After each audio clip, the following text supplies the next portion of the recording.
Russia Ukraine যুদ্ধ শুরু হলে রাশিয়ার কাছ থেকে বিশ্বকে বিরত রাখার জন্য রাশিয়ার উপরে আমেরিকা নিষেধাজ্ঞা আরোপ করে। সেই নিষেধাজ্ঞা উপেক্ষা করে ভারত রাশিয়ার কাছ থেকে জ্বালানি তেল কম মূল্যে সস্তায় কেনা শুরু করে।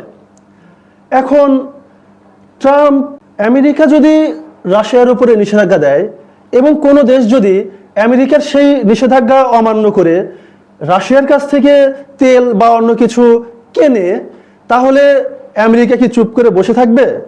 মোটেও না। এতদিন হয়তো কিছু বলেনি ইন্ডিয়াকে, কিন্তু এখন আমেরিকার প্রেসিডেন্ট হয়েছেন ট্রাম্প। অর্থাৎ যে সময়টাতে রাশিয়ার উপরে নিষেধাজ্ঞা ছিল তখন আমেরিকার প্রেসিডেন্ট ছিলেন জো বাইডেন, আর ট্রাম্প আসার পরেই জো বাইডেনের সময়কার নিষেধাজ্ঞা অমান্য করে যারা রাশিয়ার কাছ থেকে তেল কিনেছে বা বাণিজ্য করেছে, ট্রাম্প এখন তাদের উপরে খড়গহস্ত হয়েছে। এখন দেখতে পাচ্ছেন যে ইন্ডিয়ার উপরে শুল্ক ছিল 25%। ট্রাম্প এই রাশিয়ার কাছ থেকে তেল কেনার শাস্তি স্বরূপ আরো 25% শুল্ক বৃদ্ধি করে ভারতের উপরে 50% শুল্ক আরোপ করেছে। এই হলো ভারতের উপরে 50% শুল্ক আরোপের প্রেক্ষাপট। ট্রাম্পকে এ নিয়ে প্রশ্ন করা হলে ট্রাম্প জানান যে ভারতের উপর নাকি আরো অ্যাডিশনাল শুল্ক বাড়ানো বা চাপিয়ে দেওয়ার জন্য সেটা অপেক্ষমান আছে। এখান থেকে আসলে যেটা দেখা যায় যে আমরা জানি ভারত অত্যন্ত চতুর এবং চালাক একটা জাতি। তারা তাদের পররাষ্ট্রনীতিতে চাণক্য নীতির ব্যবহার করে। তারা আসলে যে তাদের যেটা পলিসি সেটা হলো যে তারা কাউকে কোনো কিছু দেবে না। পররাষ্ট্রনীতির ক্ষেত্রে তারা যেটা চাণক্য নীতি ব্যবহার করে যে তারা কোনো কিছু না দিয়ে তারা তাদের দেশের জন্য অন্য দেশ থেকে শুধু নিতেই থাকবে। তো এখন এটা তো সবার সাথে চলে না। আপনি আমেরিকার নিষেধাজ্ঞা অমান্য করে রাশিয়ার কাছ থেকে তেল কিনবেন আর আমেরিকা কোনো পদক্ষেপ নেবে না, এটা আপনি ভেবেছিলেন। এটা ভারতের একটা ভ্রান্ত ধারণা ছিল। চাণক্য নীতি এখানে চলে নাই। একটা কথা জানিয়ে রাখি, এটা বলে রাখা জরুরি, ভারত এর আগেও রাশিয়ার কাছ থেকে আকাশ প্রতিরক্ষা ব্যবস্থা S-400 কিনেছিল, যেখানে আমেরিকার স্পষ্ট নীতি রাশিয়ার কাছ থেকে যদি কোনো দেশ S-400 আকাশ প্রতিরক্ষা ব্যবস্থা কেনে তাহলে সেই দেশের উপরে আমেরিকা নিষেধাজ্ঞা আরোপ করবে। কিন্তু ভারত রাশিয়ার কাছ থেকে S-400 কেনার পরেও আমেরিকা ইন্ডিয়ার উপরে কোনো নিষেধাজ্ঞা দেয়নি। এই যাত্রা ভারত বেঁচে গিয়েছিল। এখন ভারত তো ভেবেছিল যে S-400 কেনার পরে তাদের কিছু হয়নি। আসলে ভারতকে তো আমেরিকার লাগবে, যেহেতু চীনকে ঠেকানোর জন্য এই অঞ্চলে ভারত হচ্ছে আমেরিকার প্রধান অস্ত্র, প্রধান হাতিয়ার। তো ভারত ভেবেছিল যে S-400 কিনে বেঁচে গেছে, রাশিয়ার কাছ থেকে তেল কিনলেও তেমন হয়তো কিছু হবে না, এটা ভারতের ধারণা ছিল। কিন্তু ভারতের সেই ধারণাকে ভুল প্রমাণ করে ট্রাম্প ক্ষমতায় এসে ভারতের উপরে প্রথমে 25% এবং তেল কেনার শাস্তি স্বরূপ আরো 25%, সব মিলিয়ে 50% এবং আরো অতিরিক্ত শুল্ক মানে পাইপলাইনে রেখেছে যে যদি ভারত নেগোসিয়েশনে না আসে, আমেরিকার সাথে নেগোসিয়েট না করে, তাহলে ভারতের উপরে আরো শুল্ক আরোপ করা হবে। এই হলো ভারতের উপরে শুল্ক আরোপের প্রেক্ষাপট।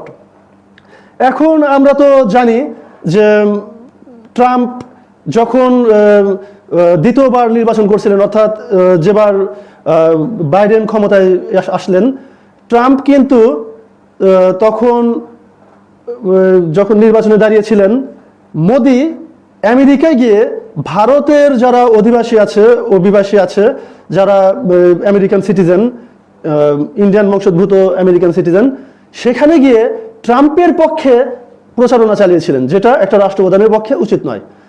তো মোদি তারপরেও ট্রাম্পের পক্ষে প্রচারণা চালিয়েছিলেন, আপ কি বার, ট্রাম্প সরকার, এরকম প্রচারণা চালিয়েছিলেন।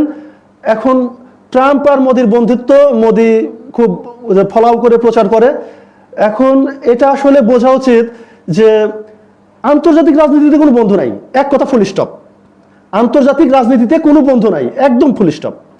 তো যাই হোক, এখানে সবকিছু স্বার্থের খেলা। এখন ভারত হয়তো ভেবেছিল যে সবাই বাংলাদেশ, বাংলাদেশ যেরকম ভারতের বন্ধু ছিল, সবাই বাংলাদেশের মতো বন্ধু হবে, সবাই হাসিনা হবে। আসলে এটা সম্ভব না, সবাই হাসিনা না, সবাই বাংলাদেশ না। এটা আসলে মোদির জন্য একটা শিক্ষা হয়ে থাকলো যে সবাইকে হাসিনা বাবার দরকার নেই, সবাইকে বাংলাদেশ বাবার দরকার নেই, যদিও বাংলাদেশ এখন আর তার বন্ধু নাই। তো যাই হোক, এখানে ভারতের উপরে এত এত শুল্ক আরোপ হয়েছে, এটা কিন্তু বাংলাদেশের জন্য একটা সুযোগ হিসেবে আবির্ভূত হয়েছে। এখন আমরা দেখতে পাচ্ছি যে ভারত আমেরিকায় বিপুল পরিমাণ পণ্য রপ্তানি করত। এখন এই পণ্য রপ্তানি ভারত থেকে ভারত আর এত আগের মতো করতে পারবে না। আমেরিকা এখন অন্যান্য দেশ থেকে পণ্য আমদানি করার চেষ্টা করবে, যে সমস্ত দেশের শুল্ক কম।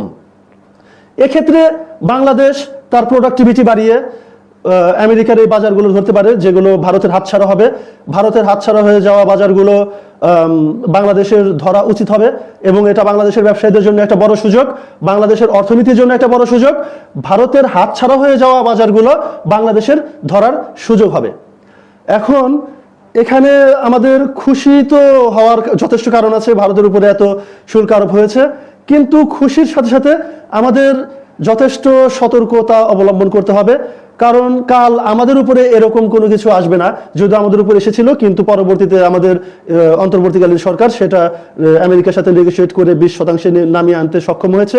কিন্তু ভবিষ্যতের জন্য আমাদের সতর্ক হওয়ার প্রয়োজন রয়েছে, কেননা আমাদের যে অর্থনীতি, এটা মূলত গার্মেন্টসের তৈরি পোশাকের উপর নির্ভরশীল একটা অর্থনীতি। এই যে দীর্ঘদিন যাবৎ বাংলাদেশের অর্থনীতিবিদরা এবং বিশ্বের বিভিন্ন প্রান্তের অর্থনীতিবিদরা বাংলাদেশের অর্থনীতির যে মানে মূল বিষয়টা, মূল সমস্যাটা, যে একটা সেক্টর ভিত্তিক বাংলাদেশের অর্থনীতি, তৈরি পোশাক ভিত্তিক অর্থনীতি, এখান থেকে আমাদের ডাইভার্সিফাই হওয়ার কোনো সুযোগ বা সম্ভাবনা এখনো তৈরি হয়নি। আমাদের তৈরি পোশাকের বাইরে আমাদের অর্থনীতিকে ডাইভার্সিফাই করতে হবে। যদি আমরা এই তৈরি পোশাকের বাইরে অর্থনীতিকে ডাইভার্সিফাই করতে না পারি, তাহলে কোনো না কোনো সময়, এখন হয়তো আমরা সাময়িক সময়ের জন্য রিলিফ পেয়েছি, কিন্তু কোনো না কোনো সময় আমাদের অর্থনীতি কলাপস করতে পারে। এটা নিয়ে অর্থনীতিবিদরা আশঙ্কা প্রকাশ করেছেন এবং করে যাচ্ছেন। তো কাজেই আমাদের তৈরি পোশাক আছে, এর বাইরেও আরো বিভিন্নভাবে বিভিন্ন সেক্টরে আমাদের অর্থনীতিকে প্রবাহিত করতে হবে। এখন দেখেন, আমেরিকা ইন্ডিয়া থেকে ইলেকট্রনিক্স পণ্য কিন্তু এখন আমেরিকা মানে ভারত থেকে ইলেকট্রনিক্স পণ্যগুলো কেনার ক্ষেত্রে যে শুল্ক আরোপগুলো থাকলো, বাংলাদেশের কিন্তু ইলেকট্রিক পণ্য রপ্তানির ক্ষেত্রে খুব একটা বাংলাদেশের প্রোডাকশন নাই। ইলেকট্রিক পণ্য অর্থাৎ ইলেকট্রিক পণ্য বাংলাদেশে খুব একটা প্রোডাকশন নাই, যার কারণে বাংলাদেশ আমেরিকাতে বা অন্য কোনো দেশে এরকম ইলেকট্রিক পণ্য সহ বিভিন্ন জিনিস রপ্তানি করতে পারে না। তৈরি পোশাকের উপরে একতরফা নির্ভরশীল হয়ে আমাদের অর্থনীতি টিকে আছে। এখন আমাদেরকে এমনভাবে আমাদের অর্থনীতিকে সাজাতে হবে যে ভবিষ্যতে এরকম যদি কোনো নিষেধাজ্ঞা বা শুল্ক আরোপের কবলে আমাদের পড়তে হয়, তাহলে আমরা যেন আমাদের অর্থনীতিকে এমনভাবে আত্মনির্ভরশীল করতে পারি যেন কোনো দেশের কোনো হুমকি বা কোনো কর আরোপ বা শুল্ক আরোপ যাই করুক না কেন, আমাদেরকে যেন আটকে রাখতে না পারে। যেমন ধরেন, আমেরিকা চায়নার সাথে কিন্তু পেরে উঠছে না, ভারতকে দিয়ে হয়তো সতর্ক করতে যাচ্ছে, ভারতকে দিয়ে দেখাতে চাচ্ছে, কিন্তু সরাসরি চায়নাকে কোনো আঘাত করতে পারছে না। কারণ চায়নার ইকোনমি যথেষ্ট পরিমাণে ডাইভার্সিফাই। আমেরিকা অবশ্যই অনেক বড় একটা বাজার, কিন্তু সারা পৃথিবীতে চায়না বাজার তৈরি করেছে। আর আমেরিকা চায়নার রপ্তানির উপরে নির্ভরশীল, অর্থাৎ চায়না থেকে পণ্য আমদানি করার উপরে আমেরিকা নির্ভরশীল।